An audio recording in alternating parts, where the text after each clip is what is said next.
Hey there trainers, it's me, your boy Ryan Swag here. The votes were cast and Gardevoir is the next stop on the Gen 3 hype train. In this episode, I will be analyzing Gardevoir's predicted performance in Dragon and Fighting type raids, using simulation data from Pokebattler. So let's unbox this bad girl and see what the Gen 3 Fairy type goddess has to offer. A lot of Fairy types hype comes from their immunity tier resistance and super effective damage to Dragon type Pokemon. While we haven't seen a Dragon-type raid outside of the Pokemon Go Park event in Japan, given that Tyranitar is currently a Tier 4 raid boss, it is predicted that Dragonite or Salamence will become a Tier 4 raid at some point in Gen 3. On top of that, Gen 3 will be bringing us 3 different flavors of Legendary Dragon to raid in the future. While Ice-type Pokemon do a great job warding off dragons, Fairy types are even cooler. Or at least they could be. Currently, our strongest Fairy-type Pokemon is Granbull, and unfortunately for it, no amount of resistances or super effective damage is going to fix its poor stats. On top of that, all current Fairy types are plagued by one collective weakness. No Fairy-type fast moves are currently in Pokemon Go. I don't think I need to remind you what that does to Pokemon that have even impressive base stats. Yeah. Looking at Gardevoir, she has 524 more CP, 25 higher attack, and roughly 22% more relative bulk compared to Granbull. However, comparing her to this mutt is more like comparing a box of Franzia to a full-bodied Bordeaux, rather than 2 different flavors of fairy. Looking at how Gardevoir holds up with the rest of the pack, it appears she does have the makings of a meta-relevant Pokemon, with an attack stat and bulk comparable to the gym champion, Machamp. But how good is she really? Using Pokebattler, I plotted out the damage per second and total damage output of various dragon counters in a Tier 4 Dragontail Outrage Dragonite raid. While Gardevoir doesn't appear to have the DPS of the 4x effective Ice-type Pokemon, its TDO is well ahead of the pack. Overall, its performance is far beyond its sister Fairy-type Pokemon, and even rivals the performance of the legendary mascot of Team Mystic, Articuno. That is, if it gets Dazzling Gleam.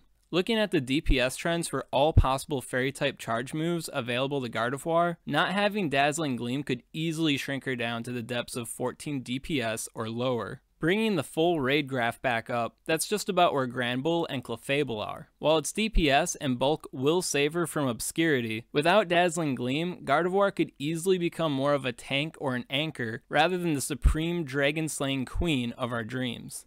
That aside, looking back at the DPS graph, I find it a bit reassuring that the Fairy Quick move used is apparently on par with Confusion.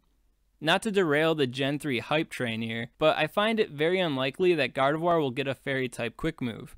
Looking at the Fairy type attacks that haven't been used in Pogo yet, we may be waiting until Gen 4 until we get a Pokemon that can really use it. But hey, no need to trip, because now you know Confusion will be doing it just fine.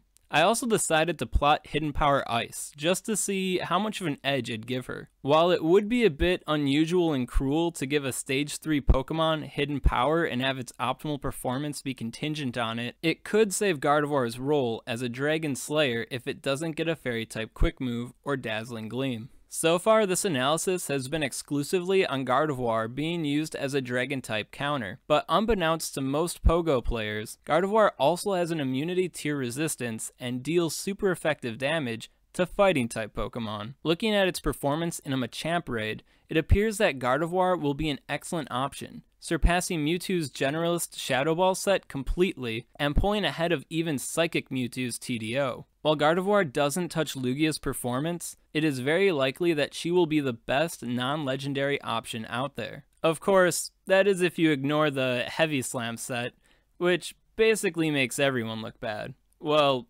almost everyone. Speaking of Steel-type attacks, if Dragonite has Steel Wing, Gardevoir will likely look less than legendary there too. While Gardevoir loses her advantage against these counter coverage movesets, raids are all about picking the right Pokemon for the right scenario. And where she rules, she rules. Looking at gym offense, it appears Gardevoir won't be outstanding, but won't be particularly terrible either. If you want to use her to plow through a defending Dragonite and spend the rest of her hit points out-dazzling Blissey, it appears she will do that roughly as well as Dragonite or Salamence would. But for nearly everything else, her coverage and frailty will likely hold her back.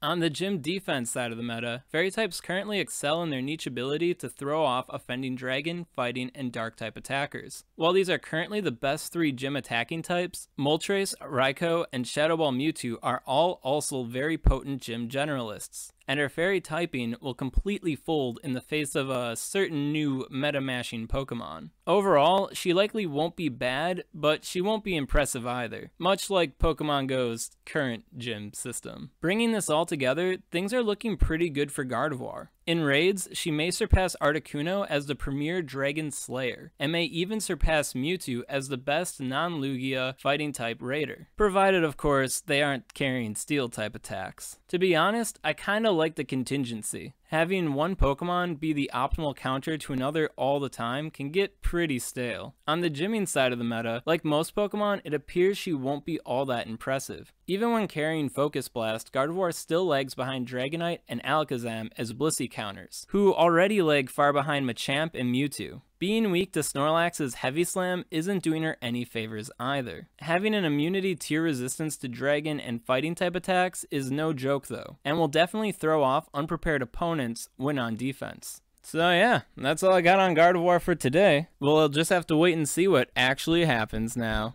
Thanks for watching my analysis on the Fairy Queen Supreme Gardevoir. This video is the second installment of my Gen 3 Hype Train series. So if you like this content and want to see more, hit subscribe for weekly Gen 3 content. I will be releasing new videos on Gen 3 Pokemon and Pokemon Go similar to this every Tuesday, up until the release of Gen 3. If you'd like a specific Pokemon covered, please comment below which Pokemon you'd like to see next. If the Pokemon gets enough attention, I may cover it in my next video. Once again, thanks for watching.